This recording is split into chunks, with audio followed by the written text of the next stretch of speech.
छोड़ी छौड़ा तू पटल डीजे वाला के मुस्कान रिकॉर्डिंग स्टूडियो डीजे वाला के राइटर प्रेमी संतोष अमलेश सज्जन काटी वाला खोती वाला टंकी वाला रे हल्ला किया करे छी हिलकवा वाला रे छोड़ी छौड़ा तू पटल किया डीजे वाला के छोड़ी छौड़ा तू पटल किया डीजे वाला के यूपी और बिहार सगरो खेल ही हाला रे यूपी और बिहार सगरो खेल ही हाला रे छोड़ी छौड़ा तू पटल किया डीजे वाला के छोड़ी छौड़ा तू पटल किया डीजे वाला के डीजे शिवशंकर करो छोड़ी छौड़ा तू पटल डीजे वाला के डीजे वाला के एक छौड़ा पलटरा के ठोक लेलही डीजे वाला छौड़ा से तू फंस गेलही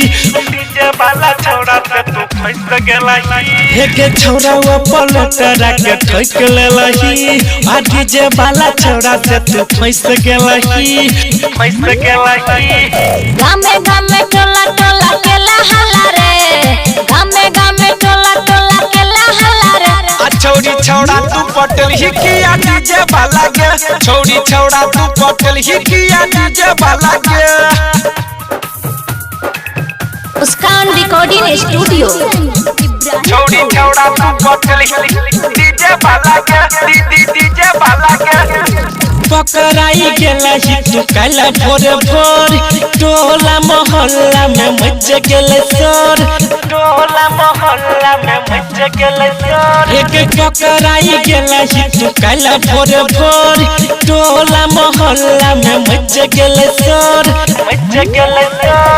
करे छमन मानी तू हुटन की वाला रे चलतो ने नादानी तो हर होती वाला रे छौड़ी छौड़ा तू पटल किया डीजे वाला के छौड़ी छौड़ा तू पटल किया डीजे वाला के डीजे शिवशंकर करो इलाका किसी का रहेगा धमाका पर हमारा ही होगा एक करे छलियो मना छौड़ी मन लाने बात मजा मोर बेला डीजे राज के साथ मजा मोर बेला डीजे राज के साथ मना करे छलियो छौड़ी मन लाने बात मजा लूट बेला ही दिलीप के साथ जोरे कोरा फुट्टा हल्ला केला तो हो रे जोरे कोरा फुट्टा हल्ला केला तो हो रे छौड़ी छौड़ा तू पटल किया डीजे वाला के छौड़ी छौड़ा तू पटल किया डीजे वाला के काटी वाला खोती वाला टंकी वाला रे हल्ला किया करे छी हिलकवा वाला रे छोड़ी छौड़ा तू पटल किया डीजे वाला के छोड़ी छौड़ा तू